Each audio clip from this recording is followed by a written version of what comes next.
আমার মেয়েকে প্রতিষ্ঠিত করে দাও বাবা। লাজুকে আজ তোমার হাতেই তুলে দিলাম। হ্যাঁ বন্ধুরা, কোণে দেখা আলো আজকের আগামী পর্বে আমরা এমনটাই দেখতে পাবো। হ্যাঁ বন্ধুরা, এমনটাই আবদার করে লাজুর বাবা লাজুকে অনুভবের হাতে তুলে দিবে। অনুভব লাজুকে দেখে মনে মনে অনেক খুশি হয় এবং বলে, আমি তো মন থেকে চাই লাজু পড়াশোনা করে ও নিজের পায়ে দাঁড়াক। লাজুও আজ অনেক খুশি। হ্যাঁ বন্ধুরা, কোণে দেখা আলো ধারাবাহিকের আজকের আগামী পর্বে আমরা এমনটাই দেখতে পাবো। লাজুর বাবা লাজুকে ফিরিয়ে আনতে যায় সুদীপের বাড়িতে। সুদীপের বাড়িতে গিয়ে লাজুকে গিয়ে বলে, লাজ বন্দি, তোর এখানে থাকা হবে না, তুই আমাদের সঙ্গে শহরে অনুভব স্যারের বাড়িতে যাবি। এই কথা শুনে সুদীপ বলে, না, লাজু কোথাও যাবে না। লাজু আমার বউ, লাজু আমার বাড়িতে থাকবে, ও শহরে যাবে না। আমি আমার লাজুকে যেতে দেব না। লাজুর বাবা বলে, তোমার মতো হ্যাবলা বোকা হাদারাম ছেলের সাথে আমার মেয়ে সংসার করবে না। তখন সুদীপ লাজুকে বলে, লাজুরে লাজু, তুই কি আমার সঙ্গে সংসার করবি নে? তুই কি চলে যাবি আমাকে ছেড়ে?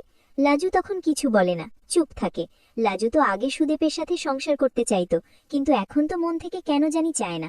মনে মনে খিটকেলের কাছে ছুটে যেতে চাচ্ছে।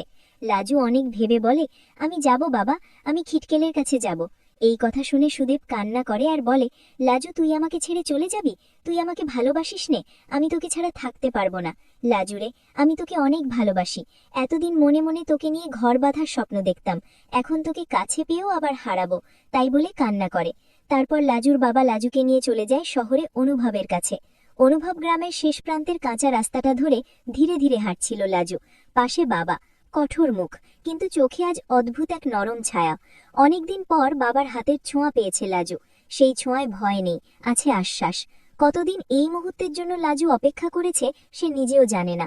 একসময় এই বাবাই ছিল সবচেয়ে বড় বাধা। অনুভবের নাম শুনলেই রেগে উঠতেন তিনি, বলতেন, সমাজ কি বলবে, মান সম্মান থাকবে কোথায়? লাজু তখন চুপ করে থাকত, কিন্তু চোখের কোণে জমে থাকত না বলা কান্না। অনুভবকে ভালোবাসা যে তার অপরাধ নয়, এটা কাউকে বোঝাতে পারেনি সে। সবকিছু বদলে যায় যেদিন গ্রামে বড় ঝামেলা বাঁধে। লাজুকে নিয়ে কটু কথা, অপমান আর একরাশ অভিযোগ। সেই রাতেই বাবা প্রথমবার বুঝতে পারেন মেয়েকে সমাজের হাতে ছেড়ে দিলে রক্ষা নেই। নিজের মেয়ের চোখে ভয় আর অসহায়ত্ব দেখে বাবার বুক কেঁপে ওঠে। তিনি বুঝতে পারেন ভুলটা লাজুর নয়। সেই ভোরেই বাবা সিদ্ধান্ত নেন, মেয়েকে আর একা লড়তে দেবেন না। সমাজের চোখে নয়, বাবার চোখে মেয়ের সুখই সবচেয়ে বড়। তাই আজ তিনি নিজেই লাজুর হাত ধরে নিয়ে চলেছেন অনুভবের বাড়ির দিকে। অনুভব তখন উঠোনে দাঁড়িয়ে। লাজুকে দেখে সে এক পা এগিয়ে আসে, কিন্তু বাবাকে দেখে থমকে যায়। মনে হয় আবার বুঝি সব ভেঙে যাবে, কিন্তু পর মুহূর্তেই অবাক হয়ে দেখে লাজুর বাবা নিজে এগিয়ে এসে বলেন, অনুভব, আমার মেয়েটাকে ভালো রেখো, আজ থেকে ওর দায়িত্ব তোমার। এই কথাটা শুনে অনুভবের চোখ ভিজে ওঠে। সে কোনো কথা খুঁজে পায় না, শুধু মাথা নুয়ে সম্মান জানায়। লাজু বাবার দিকে তাকিয়ে থাকে। এই মানুষটাকে আজ নতুন করে চিনছে সে।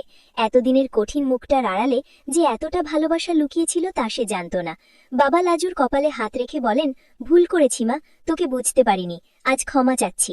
লাজু আর নিজেকে ধরে রাখতে পারে না, বাবার বুকে মাথা রেখে কেঁদে ওঠে। সেই কান্নায় জমে থাকা সব অভিমান, সব কষ্ট ধুয়ে যায়। সেদিন বুঝি সত্যিই নতুন এক অধ্যায় শুরু হয়, সমাজের ভয়কে পেছনে ফেলে ভালোবাসা আর দায়িত্বের হাত ধরে। আর লাজুর জীবনে সেই দিনটা হয়ে থাকে যেদিন বাবাই তার সবচেয়ে বড় ভরসা হয়ে দাঁড়ালো।